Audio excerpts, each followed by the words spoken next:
Hi, I'm Tom from Lab Security Systems. This video is to discuss the new Lab IC Pro 150 capping press.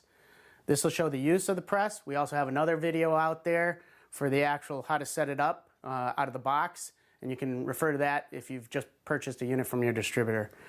This IC Pro is for small format interchangeable core, 150 spacing, 6 or 7 pin cylinders.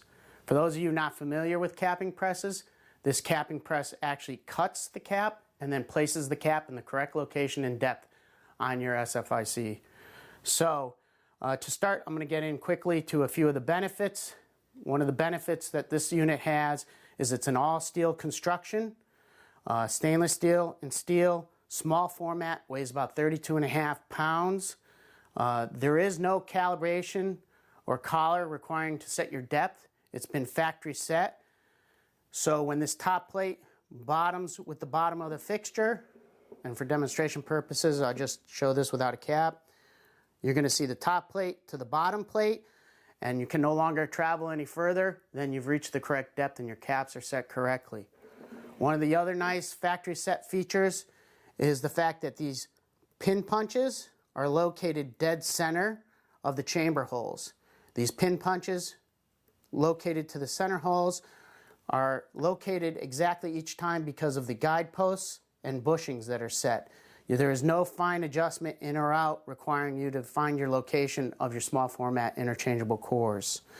As long as you've seated this cylinder in every time and it's bottomed out, then you'll have the right location when you go to cap and press your caps in.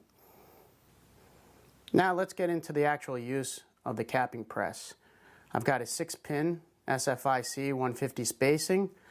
It's already been pinned. I'm going to insert it in the front of the fixture. Lab logo is at the front of the fixture. Please also note the hazard warnings. Keep your fingers away when you're actually doing the traveling of the press so you don't pinch a finger. You're going to set the cylinder all the way in.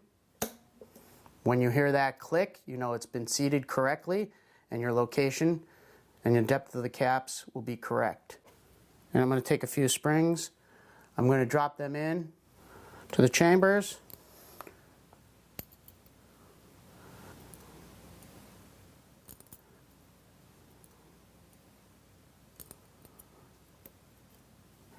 And I won't do all of them just for demonstration. You're going to put a capping strip.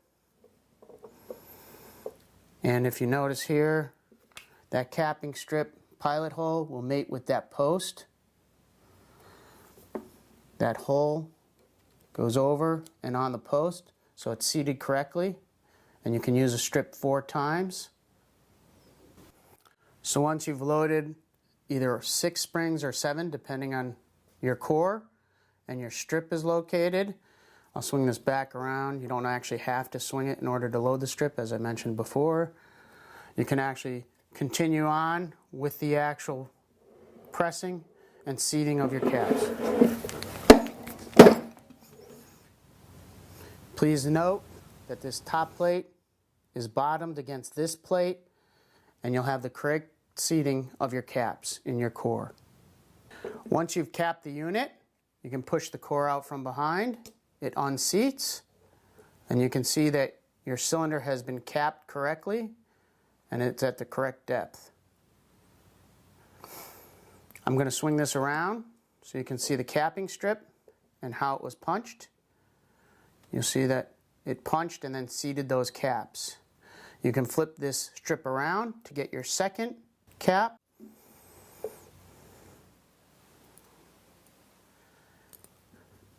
You can also turn it 180 degrees and get your third and fourth. So you can cap 4 cores with 1 strip.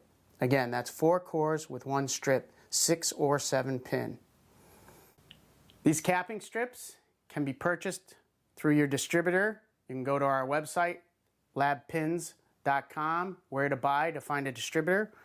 We offer them in a 50-pack, the LB-CSP50, and also the LB-CSP250, available at all our distributors. Please contact us at www.labpins.com or our 800 number if you have any questions. Thank you for watching.